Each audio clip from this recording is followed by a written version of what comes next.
Ursula, thank you for that presentation. It's always a real pleasure to follow you on this stage as we work ever more closely together. Ladies and gentlemen, for many years, for most people in the United Kingdom, war has been remote, something that concerns us deeply, but which happens far away. But now we feel the solidity of peace, the very ground that we stand on, softening under our feet. It is the job of leaders to be ahead of these seismic shifts. Yet that is against the grain of history. Time and again, leaders have looked the other way, only rearming when disaster is upon them. This time must be different, because all of the warning signs are there. Russia has proved its appetite for aggression, bringing terrible suffering to the Ukrainian people. Its hybrid threats extend across our continent, not just threatening our security, but tearing at our social contract, collaborating with populists who undermine our values, using disinformation to sow division, using cyber attacks and sabotage to disrupt our lives, and deepening the cost of living crisis. Now, it's true that Russia has made a huge strategic blunder in Ukraine, and that Russian casualties number well over 1 million. But even as the war goes on, Russia is rearming, reconstituting their armed forces, an industrial base. NATO has warned that Russia could be ready to use military force against the alliance by the end of this decade. In the event of a peace deal in Ukraine, which we're all working hard to achieve, Russia's rearmament would only accelerate. The wider danger for Europe would not end there. It would increase. So we must answer this threat in full. At the outset, it is important to be clear. We do not seek conflict. Our objective is lasting peace, a return to strategic stability and the rule of law. But in the face of these threats, there is only one viable option before us. Now, to break the convention of 1,000 speeches, we are not at a crossroads today. The road ahead is straight and it is clear. We must build our hard power, because that is the currency of the age. We must be able to deter aggression. And yes, if necessary, we must be ready to fight, to do whatever it takes to protect our people, our values, and our way of life. And as Europe, we must stand on our own 2 feet. Now, that means being bolder. It means putting away petty politics and short-term concerns. It means acting together to build a stronger Europe and a more European NATO, underpinned by deeper links between the UK and the EU, across defence, industry, tech, politics, and the wider economy. Because these are the foundations on which our security and prosperity will rest.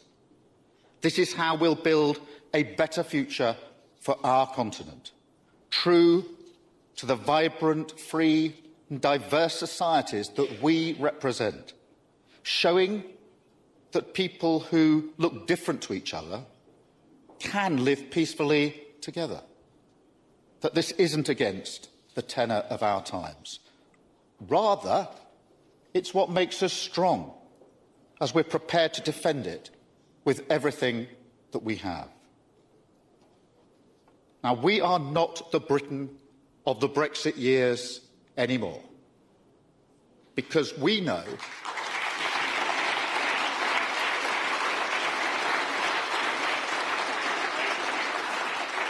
And that is because we know that in a dangerous world, we would not take control by turning inward. We would surrender it. And I won't let that happen. That's why I devote time as Prime Minister to Britain's leadership on the world stage. And that's why I'm here today. Because I am clear, there is no British security without Europe, and no European security without Britain. That is the lesson of history, and is today's reality as well.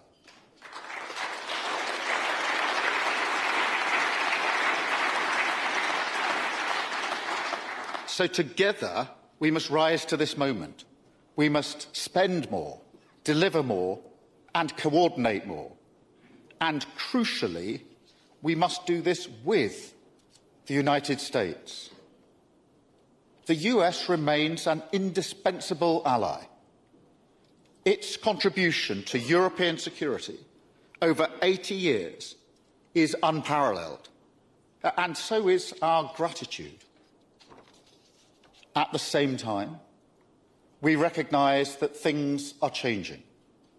The US national security strategy spells out that Europe must take primary responsibility for its own defence. That is the new normal.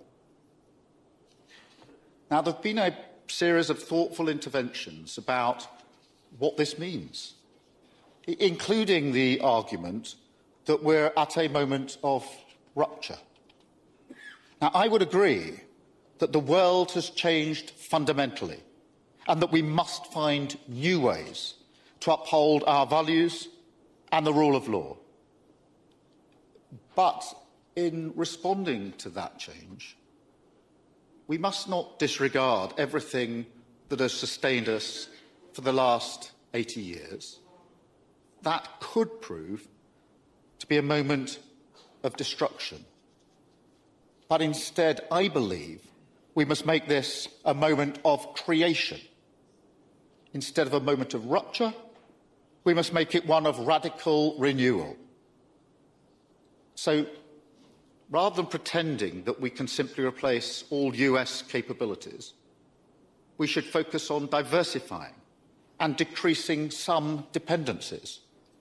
We should deliver generational investments that moves us from overdependence to interdependence. I'm talking about a vision of European security and greater European autonomy that does not herald US withdrawal, but answers the call for more burden sharing in full and remakes the ties that have served us so well. Because we know the value of what we have. The NATO alliance is a phenomenon in human history.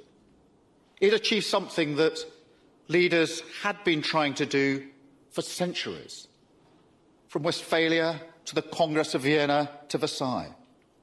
After centuries of conflict, the founders of NATO finally united our continent in peace and security. Our militaries, that once faced each other on the battlefield, now stand side by side, pledged to each other's defence. It is the shield over our heads every single day. Now, while some on the extremes of our politics chip away at this alliance, we defend it. I am proud that my party fought for NATO's creation. What our then Foreign Secretary Ernie Bevan called a spiritual union of the West. And we've shown our fidelity to that ideal, asserting each other's sovereignty, as we did on Greenland, and, crucially, coming to each other's aid under Article 5. We fought together in Afghanistan at terrible cost to many in my country and across many allied countries. And so I say to all NATO members, our commitment to Article 5 is as profound now as ever. And be in no doubt, if called on, the UK would come to your aid today.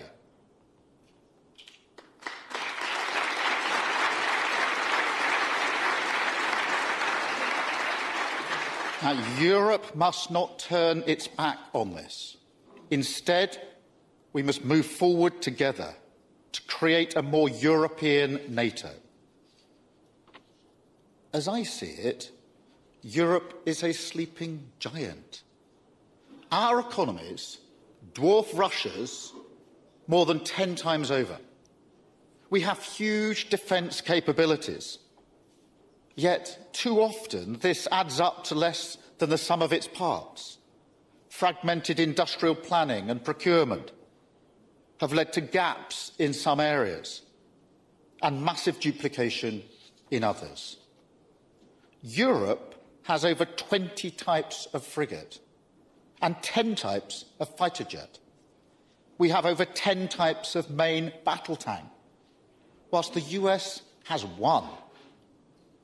It's wildly inefficient, and it harms our collective security. Now, the US security umbrella has allowed these bad habits to develop, but now we must break them.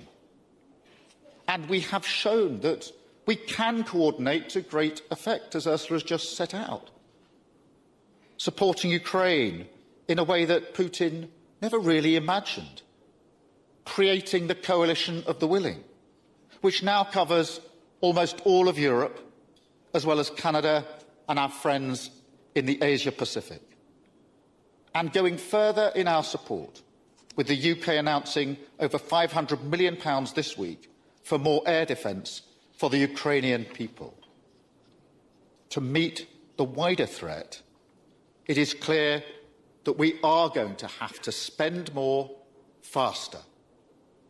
And we've shown our collective intent in this regard as well, with the historic agreement to increase spending to 5% on security and defence. And we're prepared to explore innovative solutions. So we're stepping up work with like-minded allies on options for a collective approach to defence financing to help accelerate this vital investment. And as we increase spending, we must use it to its full potential. We must come together to integrate our capabilities, spending and procurement, and build a joint European defence industry. I welcome the steps that have been taken so far, which could allow us to participate in the £90 billion euro loan to Ukraine. I hope we can work together like this going forward. Because, look, the logic of defence is solidarity and collective effort, not market access. In a crisis, our citizens expect us to be ready. So we need to deliver a step change in collaboration. And I'm proud of the work we're already doing together, delivering cutting-edge drones with Ukraine, developing next-generation long-range missiles with Germany, Italy and France, working with our JEF allies to protect our northern flank, doubling our deployment of British commandos in the Arctic, taking control of NATO's Atlantic and Northern Command in Norfolk, Virginia, and transforming our Royal Navy by striking the biggest warship deal in British history with Norway.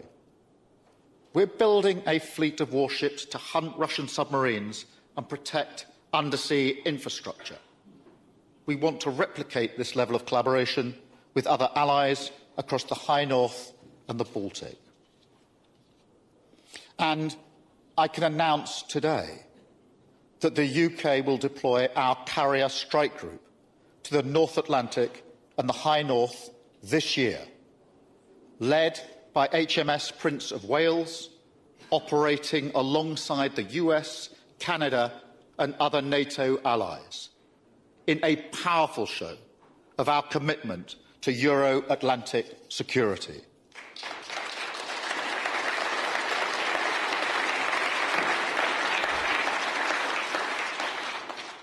that is also why we're enhancing our nuclear cooperation with France.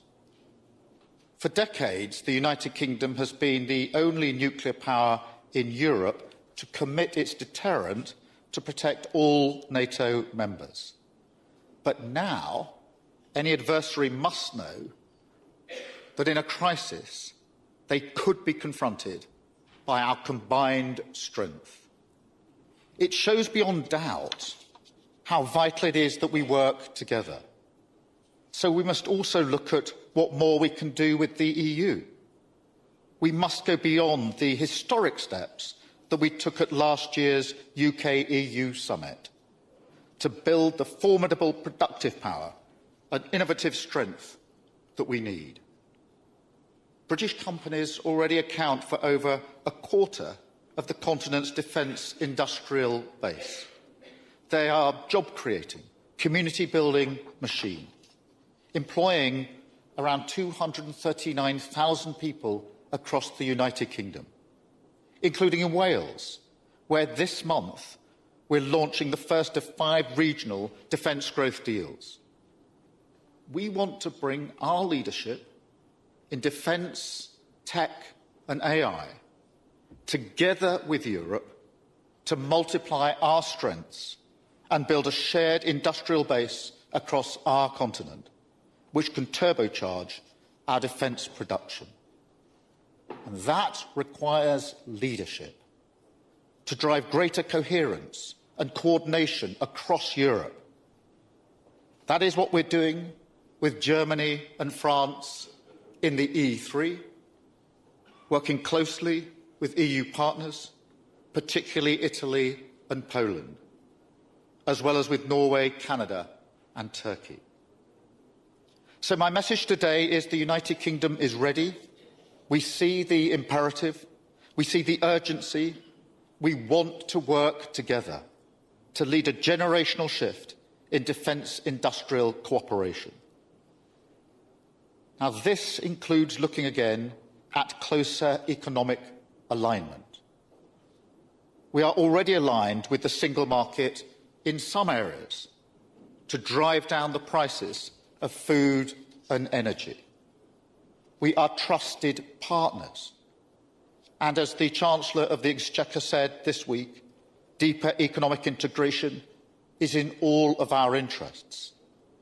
So we must look at where we could move closer to the single market in other sectors as well, where that would work for both sides.